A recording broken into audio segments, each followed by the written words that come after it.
அனைவருக்கும் வணக்கம். இந்த நன்றி சொல்கிறேன் சார். இன்னைக்கு யாரும் சமூகத்துக்காக மற்றும் உங்கள் சொல்கிறீங்க பவுமணி அவர்கள் தலைவர் எல்லோரும் சேர்ந்து இன்னைக்கு வந்து மாஸ்டருக்கு உதவி பண்ணியிருக்கோம். இன்னும் நிறைய உதவி எல்லோரும் பண்ணுங்க. இது வந்து ஒரு அநீதி நடக்கப்பட்டிருக்கு. அந்த அநீதியை இன்னும் எல்லோரும் பார்த்துட்டு எடுத்து பார்த்துக்கிட்டா இன்னும் அமைதியாக இருக்காங்க.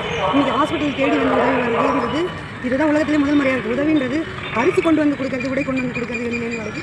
இதுதான் முதல் முறையாக எனக்கு தெரிஞ்சு பாண்டிச்சேரியில் புதுவையில் இது நடந்துட்டுருக்கு. ஒரு லோன் அமௌண்ட்டுக்காக 3000 கட்டலன்ட்டு ஒரு பிள்ளை கை அடித்து உடச்சிருக்காங்கன்னா அவன் வாழ்வாதாரம் போச்சு. அவன் பிள்ளைங்களுடைய நிலைமை, ஸ்கூலுக்கு போன பிள்ளைங்களுக்கு உடை உடுப்பு எதுவுமே இல்லை. ஒரு நாடாளுமன்ற தேர்தலில் போட்டியிட்ட ஒரு தலைவராகவும் இன்றைக்கி இருந்திருக்க வேண்டியது இன்றைக்கி இந்த சூழலில் இப்படி இருக்குது. இந்த நாடு இன்னும் சீர்கெட்டு போய் சின்னாபின்னமாகி இப்படியே இருக்கிறத பார்த்துட்டு நம்மளாம் இருக்க போகிறோமா, இந்த அநீதியை தட்டி கேட்க போகிறோமா இல்லையான்னு தெரியல.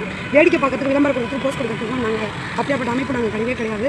எங்களை பொறுத்தளவுக்கு இந்த உதவிங்கிறது இருக்கிற இடத்துல போய் தேடி போய் கொடுக்குறது தான் உதவி.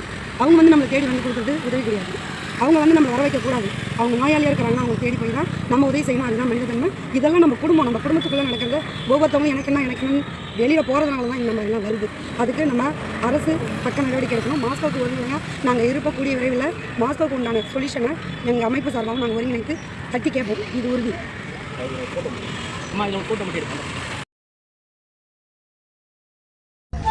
அரசியலுக்கு வரக்கூடிய ஒவ்வொருவருக்கும், பொது வாழ்க்கைக்கு வரக்கூடிய ஒவ்வொருவருக்கும், கட்சியிலே பொறுப்பேற்க விரும்புகிற ஒவ்வொருவருக்கும் தொண்டு செய்கிற தொண்டுள்ள வரணும். அதுதான் ரொம்ப முக்கியமானது. அதுதான் பிரையாரிட்டி. என் நேரத்தை மற்றவர்களுக்காக செலவு செய்வது தொண்டு. என் தூக்கத்தை இழந்து மற்றவர்களுக்காக அவர்கள் குறையை கேட்பது என்பது தொண்டு. நீ சோறாக்கி போறதுக்கு தான் தொண்டுக்கு பேரு கிடையாது. அவங்களை பிச்சைக்காரர் மாதிரி நடத்துறது அல்ல.